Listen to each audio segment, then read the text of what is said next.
रामकृष्ण हरी. कटेवरी हात विटेवरी उभा तोच जगाचा पोशिंदा. आणि याच पंढरीत याच भाविकांसाठी सागर डेव्हलपर्स घेऊन आले आहेत भव्य ओपन प्लॉट प्रकल्प, ते सुद्धा दर्शन रांगेच्या अगदी जवळ. इथे पाठीमागे आहे दर्शन बारी.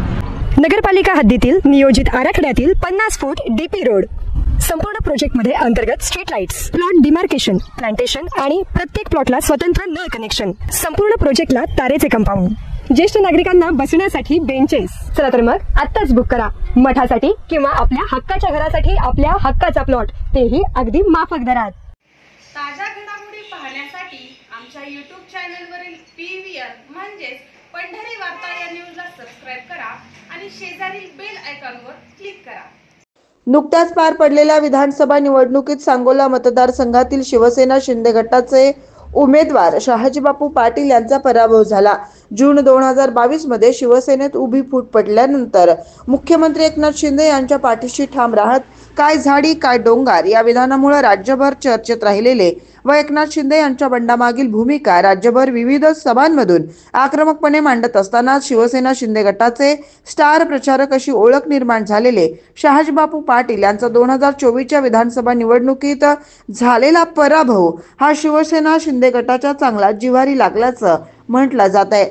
या विधानसभा निवडणुकीत मागील 5 वर्षापासून आमदार शहाजीबापू पाटील यांच्या सोबत राहिलेले दीपक साळुंखे यांनी ऐनवेळी उद्धव बाळासाहेब ठाकरे यांच्या नेतृत्वाखालील शिवसेनेत प्रवेश करीत उमेदवारी देखील मिळवली. सांगोला मतदारसंघात तिरंगी लढत झाल्यास काही विशिष्ट समीकरणामुळे शहाजीबापू पाटील हे पराभवाच्या छायेत असलेली चर्चा निवडणुकीच्या काळातच होऊ लागली होती आणि घडलेही तसेच. शहाजीबापू पाटील यांना 90,000 मते मिळाली तर शिवसेना गटाकडून उभा राहिलेले दीपक साळुंखे यांना जवळपास 50,000 मते मिळाली आणि या तिरंगी लढतीत शेतकरी कामगार पक्षाचे बाबासाहेब देशमुख यांचा विजय बापू आणि आबा या दोघांच्या राजकीय भवितव्याला धक्का देणारा ठरला. दीपक साळुंखे यांना शिवसेना ठाकरे गटात आणून त्यांना उमेदवारी देण्यामागे मुंबईतच राजकीय डावपेच खेळले गेले आणि यात महाविकास आघाडीच्या काही वरिष्ठ नेत्यांचा सहभाग होता अशीही चर्चा होताना दिसून आली होती. 2019 ते 24 या कालावधीत सोलापूर जिल्ह्यात शिवसेना आमदार म्हणून शहाजीबापू पाटील हे एकमेव प्रतिनिधित्व करीत होते, तर सध्या सोलापूर जिल्ह्यात शिवसेनेचा एकही आमदार नाही. त्यामुळे पुढील स्थानिक स्वराज्य संस्था असो अथवा शिवसेनेची संघटनात्मक बांधणी यासाठी शिवसेनेचा एकतरी आमदार विधिमंडळात हवा अशी भावना व्यक्त होताना दिसून येत आहे.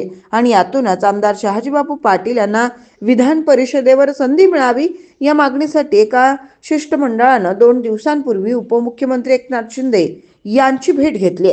शिवसेनेचे माजी जिल्हा प्रमुख साईनाथ अभंगराव, उपमुख्यमंत्री एकनाथ शिंदे यांचे विश्वासू आणि लोकसभा संपर्क प्रमुख महेश साठे, युवासेना जिल्हा प्रमुख सागर पाटील, धनंजय काळे यांच्यासह शिवसेनेचे विविध पदाधिकारी यावेळी सोबत होते. या ठिकाणी सोलापूर जिल्ह्यातील उपमुख्यमंत्री एकनाथजी शिंदे साहेब तथा शिवसेना मुख्य नेते यांना भेटण्यासाठी आले होते. भेटीचं कारण एवढंच होतं की त्या ठिकाणी आमचा आदर्श, आमचा सन्मान, आमचा बहुमान, आमच्या जिल्ह्याचा डाण्यावाग माननीय माजी आमदार शहाजीबापू पाटील साहेब यांना त्या ठिकाणी विधान परिषदेवरती घ्यावं आणि आम्हा सर्व शिवसैनिकांना पालक म्हणून त्या ठिकाणी त्यांना त्यांच्या पालकाच्या भूमिकेमध्ये नेमावं अशी विनंती करण्यासाठी आलो. साहेबांनी त्या ठिकाणी आपल्याला वेळ दिला आणि साहेबांनी त्या ठिकाणी सकारात्मकता दाखवली. मी विठ्ठल पांडुरंग रुक्मिणीचरणी मातेचरणी एवढाच विनंती करतो की त्या ठिकाणी शहाजी बापूला एकनाथजी शिंदे साहेबांनी विधान परिषदेवर संधी देऊन आम्हा सर्वांचं त्या ठिकाणी कल्याण करावं असं विनंती करतो.